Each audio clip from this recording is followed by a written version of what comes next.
difficultés financières à légaliser la culture du cannabis à des fins médicinales, scientifiques et industrielles, permettant de générer 5 milliards de roupies par an et de créer des emplois tout en utilisant une plante indigène résistante.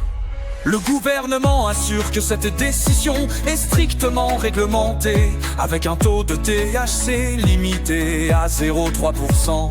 Il serait temps que l'Europe s'y mette pour récupérer les milliards dépensés dans une certaine guerre inutile.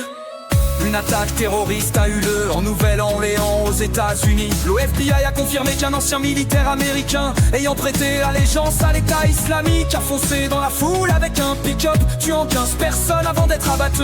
Des engins explosifs ont été désamorcés et un drapeau de l'État islamique a été retrouvé.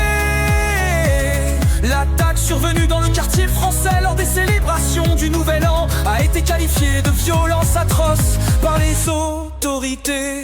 Uber Truck Tesla a explosé devant le Trump Hotel de Las Vegas, tuant son conducteur, un militaire américain. Elon Musk a confirmé que l'explosion n'était pas liée au véhicule.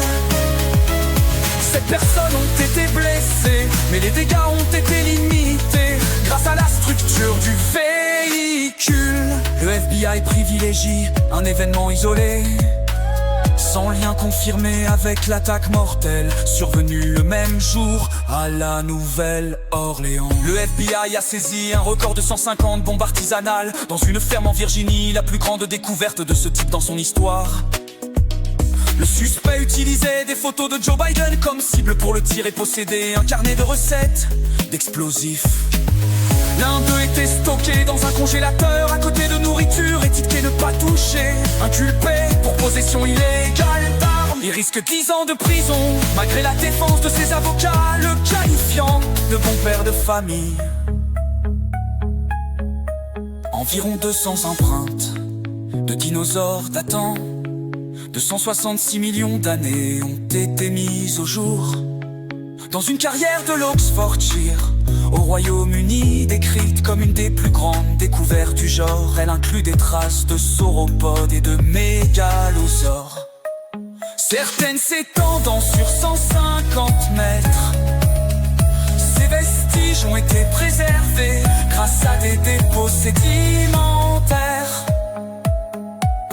Le champion norvégien Magnus Carlsen a été exclu des championnats du monde échecs de partie rapide à New York pour avoir enfreint le code vestimentaire en portant un jean interdit par la FIDA. Après une amende de $200 et un refus de changer de tenue, il a été disqualifié pour la 9e manche. Carlsen a déclaré qu'il n'avait pas eu le temps de se changer. Après un déjeuner, mais les règles connues de tous exigeant un respect strict.